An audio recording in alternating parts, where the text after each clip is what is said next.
Hi friends, welcome back to our channel. మనకైతే ఏపీలో fees రియంబర్స్మెంట్కు సంబంధించి ఒక శుభవార్తను అయితే తెలియజేశారు. అయితే దీని గురించి అయితే ఈ వీడియోలో మనం ఒక ఫుల్ క్లారిటీగా అయితే తెలుసుకుందాం. ముందుగా వీడియో చూసే ముందు మన ఛానల్కి అయితే లైక్ చేసి సబ్స్క్రైబ్ చేసుకోండి. ఏపీ రాష్ట్రం నుంచి వచ్చి లేటెస్ట్ అప్డేట్ని అయితే మన ఛానల్లో ఎప్పటికప్పుడు అయితే అప్లోడ్ చేస్తూ ఉంటాను. ఇక మనం వీడియోలోకి వెళ్తే మనకైతే ఏపీ ప్రభుత్వం మరో కీలక నిర్ణయం అయితే తీసుకుంది. అయితే ఫీజు రియంబర్స్మెంట్ చెల్లింపులపైన స్పష్టత అయితే ఇచ్చింది. అయితే ఇప్పటి వరకు ఉన్న విధానంలో మార్పు చేస్తూ ఉత్తర్వులు అయితే జారీ చేసింది. అయితే మనకు విద్యార్థుల హాజరు ఆధారంగా ఫీజులు అనేది విడుదల అవుతాయని పేర్కొంది. అయితే గతంలో ఉన్న విధానం తిరిగి అమలు చేయాలని నిర్ణయించింది. ఇందుకు సంబంధించి తాజాగా సాంఘిక సంక్షేమ శాఖ ఉత్తర్వులు అయితే జారీ చేసింది.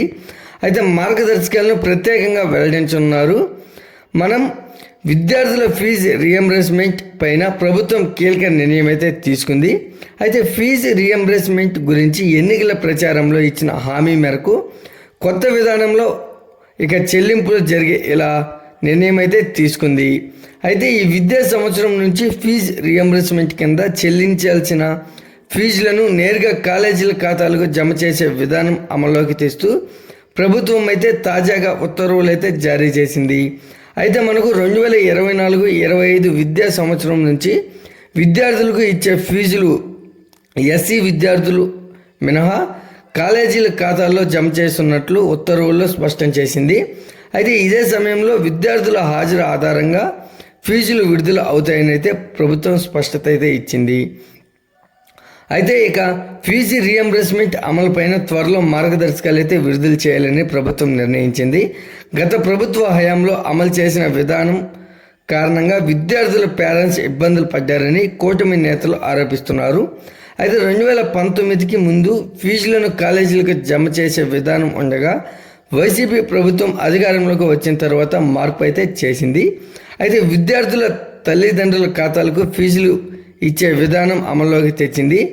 దీని కారణంగా సమస్యలు తలెత్తాయని కూటమి నేతలు చెబుతున్నారు.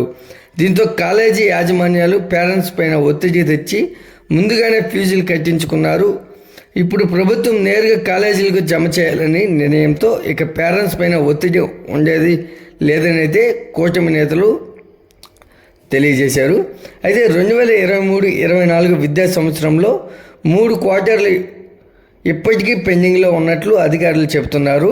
అయితే ఫీజులు కట్టకపోతే సర్టిఫికేట్లు ఇవ్వబోమంటూ కాలేజీలు మెలిక పెట్టడంతో విద్యార్థులు ఆందోళన అయితే వ్యక్తం చేస్తున్నారు. అయితే ఎన్నికల సమయంలో పాత విధానం పునరుద్ధరించి ఫీజుల సమస్య పరిష్కరిస్తామని అయితే కూటమి ప్రభుత్వం హామీ ఇచ్చింది. ఈ మేరకు ఇప్పుడు పాత విధానం తీసుకొచ్చింది. అయితే ఈసారి హాజరు తప్పనిసరి ఉత్తర్వుల్లో స్పష్టం చేసింది. ఇక పథకం అమలుకు సంబంధించి పూర్తి విధి విధానాలు ప్రభుత్వం త్వరలో ప్రకటన చేసే అవకాశం అయితే కనిపిస్తుంది. ఈ వీడియో కనుక నచ్చినట్లయితే లైక్ చేసి సబ్స్క్రైబ్ చేసుకోండి. మరొక లేటెస్ట్ అప్డేట్తో మీ ముందుకు తీసుకొస్తాను. Thanks for watching.